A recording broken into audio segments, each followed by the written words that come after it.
Di depan kami udah ada sebuah laptop Asus VivoBook S14. Nah, sebelum kita masuk ke pembahasannya, kita bakalan intro terlebih dahulu.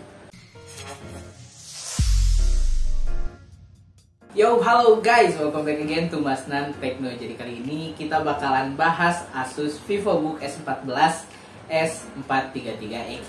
Jadi di sini pertama kita bakalan bahas untuk desainnya terlebih dahulu. Di sini untuk laptopnya ini kami mendapatkan varian warna indie black. Jujur menurut kami ini elegan banget karena sangat simple dan juga luar biasa elegan. Tapi teman-teman mungkin yang nggak mau warna indie black, di sini Asus juga ngasih 3 varian warna lain. Ada warna Gaia Green, kemudian ada Resolute Red, dan juga ada Dreamy White. Jadi teman-teman punya banyak banget pilihan warna untuk laptop Asus VivoBook ini. Di sini kita bakalan bahas untuk port dari laptop ini. Jadi untuk di bagian sebelah kanan di sini ada satu buah DC in, kemudian ada slot HDMI. Habis itu kita juga dikasih USB Type A 3.2, ada USB Type C Thunderbolt 4, yang mana USB Type C ini sudah support power delivery. Dan yang terakhir ada audio combo jack. Sementara untuk di bagian kiri di sini Asus ngasih 2 buah USB Type A 2.0 dan juga ada 1 buah micro SD card reader. So, jadi ini meskipun laptopnya tipis dan juga ringkas, tapi slotnya udah lumayan lengkap. Laptop ini memiliki bobot sebesar 1,4 kg, yang mana ini ringan banget. Kemudian untuk panjangnya sendiri 32,49 cm dan juga untuk lebarnya 21,35 cm, yang mana artinya laptop ini ringkas banget buat dibawa kemana-mana. Laptop ini enak banget, gak makan space. Kalau misalkan teman-teman pakai tas, ini laptop gak makan banyak tempat. So, untuk di bagian bodinya sendiri, di sini di samping-samping bodinya sini ini ada list chrome, yang mana ini menjadi ciri khas dari semua laptop Asus seri S. Nggak cuma VivoBook seri S, tapi ZenBook seri S juga di samping body-bodinya ini punya list chrome kayak gini, yang mana buat tampilannya ini jadi lebih keren banget. Oke, sekarang kita masuk untuk ke bagian dalamnya aja. Untuk bagian dalamnya di sini kita lihat ada sebuah layar. Untuk layarnya sendiri di sini Asus ngasih ukuran 14 inch dengan resolusi Full HD, dan yang pasti layarnya sudah menggunakan panel IPS. Jadi buat teman-teman yang butuh laptop ini dan mau pakai untuk desain dan juga mungkin edit foto dan juga video, laptop ini punya akurasi warna yang bagus banget. Selain itu, laptop ini juga sudah menggunakan bezel yang sangat tipis. Untuk bagian kanan kirinya ini bezelnya sudah sangat tipis, namun untuk bagian atas dan juga bawah ini masih cukup tebal, karena untuk di bagian atas masih harus menempatkan webcam dan di bawah harus menempatkan tulisan Asus VivoBook. Nah, untuk kualitas webcamnya sendiri di sini jujur ini bagus banget. Di sini Asus ngasih kualitas webcam dengan resolusi HD, meskipun HD tapi untuk kualitas gambarnya ini udah top banget. Jadi buat teman-teman yang butuh laptop ini untuk zoom dan juga untuk meeting online, ini udah punya kualitas kamera yang top banget. Sementara itu di bagian dalamnya sini, di bagian bawahnya, untuk keyboardnya ini enak banget dipakai buat ngetik karena punya travel distance sebesar 1,4 mm. Jadi untuk dipakai ngetik ini udah empuk banget dan nyaman banget. Tapi sayang di sini Asus masih nempatin tombol powernya nyatu dengan keyboard, yang mana kalau misalkan terjadi konslet di bagian keyboard, laptop ini nggak bakal bisa nyala karena tombol powernya nyatu sama keyboard. Nah, untuk di bagian enternya sini, teman-teman bisa lihat ini ciri khas Asus VivoBook banget, yaitu ada highlight, yang mana ini udah jadi signaturenya untuk semua varian Asus VivoBook. Jadi di bagian enternya udah dikasih highlight.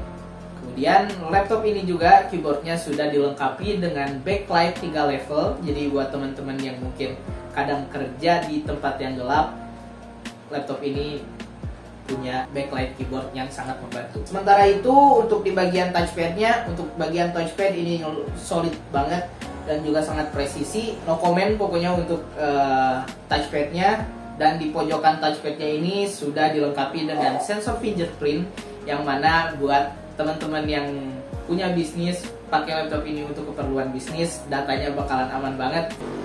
Oke, sekarang kita bakalan masuk langsung ke spesifikasinya. Nah, untuk spesifikasinya sendiri, di sini laptop ini sudah menggunakan prosesor Intel Core i5 1135G7. Nah, buat teman-teman yang merasa i5 ini kurang powerful, di sini juga Asus nyediain untuk yang varian i7 1165G7. Nah, tapi bagi saya Intel Core i5 ini udah cukup banget, udah sangat-sangat powerful. Dan prosesor ini juga sudah dilengkapi dengan Intel Iris Xe, yang mana untuk pekerjaan-pekerjaan ringan ini udah powerful banget. Nah, selain menggunakan Intel Iris Xe, laptop ini juga sudah dilengkapi dengan Nvidia GeForce MX 350, yang mana udah pasti top banget performanya, yang mana i5 ini sudah memiliki integrated Intel Iris Xe dan juga sudah ditambah lagi dengan GeForce MX 350.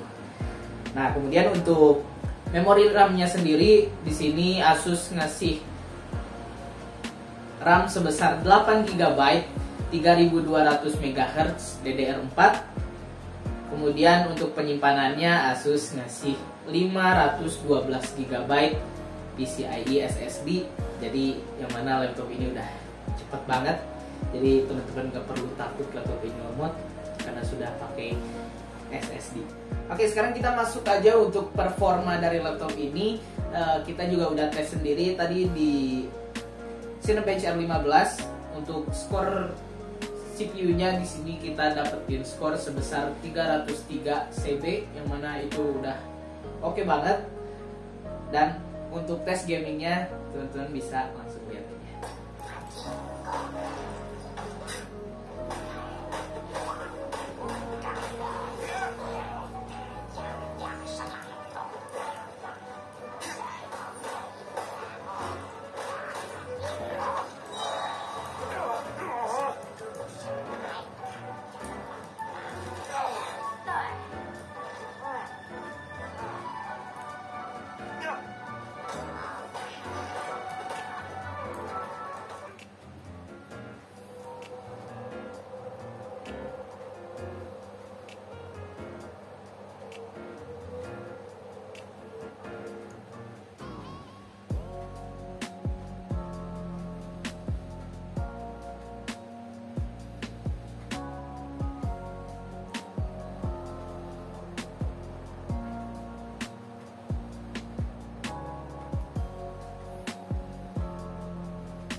Nah, itu dia untuk performa gamingnya. Sekarang kita akan bahas untuk wireless connectivity dan juga keunggulan-keunggulan lain dari laptop ini. Di sini Asus sudah menggunakan Intel Wi-Fi 6, yang mana itu udah top banget, itu udah yang paling baru. Dan untuk Bluetooth-nya sendiri di sini udah menggunakan Bluetooth versi 5.0. Nah, sekarang kita akan bahas untuk baterainya sendiri. Di sini baterainya ini sudah menggunakan 50 Wh, yang mana kalau misalkan kita pakai untuk kegiatan ringan, laptop ini mampu bertahan selama 6 jam. Dan untuk ngecharge-nya sendiri di sini Asus ngeklaim 0-60% hanya membutuhkan waktu 49 menit aja. Yang mana laptop ini bisa penuh hanya dalam waktu 1,5 jam. Dan itu sangat membantu banget. Misalkan teman-teman punya waktu yang luar biasa minim, jadi udah nggak perlu ngecharge lama-lama. Sekarang teknologi charging yang Asus miliki ini udah luar biasa keren banget. Nah, sekarang kita akan bahas untuk sound yang dimiliki atau audio yang dimiliki oleh Asus VivoBook S14 ini. Aslinya sih nggak perlu dibahas karena sekarang laptop-laptop Asus itu sudah di-tuning langsung oleh Harman Kardon. Jadi buat teman-teman yang tahu kualitas suara Harman Kardon itu gimana, itu kayaknya udah nggak perlu dijelasin lagi karena suara dari Harman Kardon itu udah keren banget. So untuk audionya saya acungi jempol, dan sekarang kita bakalan masuk untuk harganya. Nah, untuk varian yang saya pegang ini menggunakan Intel Core i5. Laptop ini dibanderol seharga Rp13.299.000. Nah, sementara untuk varian i7 dan layarnya non IPS itu teman-teman bisa dapat di harga Rp15.099.000. Sedangkan untuk yang Core i7 dan juga menggunakan panel IPS, di sini harganya cuma beda 200.000 aja, yaitu Rp15.299.000. Jadi kalau misalkan teman-teman punya budget dan mau ambil yang varian Core i7, saya saranin untuk mengambil yang Core i7 dan juga ambil yang panel IPS, yang udah panel IPS, karena panel IPS sudah memiliki akurasi warna yang sangat baik. Nah, di sini juga teman-teman di paket pembeliannya udah pasti dilengkapi dengan Windows 10 Home Original. Jadi buat teman-teman nggak perlu pusing-pusing lagi mikirin lisensi untuk Windows 10-nya. Dan juga di sini Asus juga ngasih lisensi Office Home and Student 2019. Jadi buat teman-teman yang baru banget punya laptop, jadi udah nggak perlu lagi pakai yang namanya bajakan, karena di laptop Asus kita udah dikasih lisensi Windows 10 dan juga Office Home and Student. So itu dia. Buat teman-teman yang nanya apakah laptop ini worth it, laptop ini luar biasa worth it banget. Jadi buat teman-teman yang lagi nyari laptop di harga 13-15 juta, laptop ini rekomendasi banget.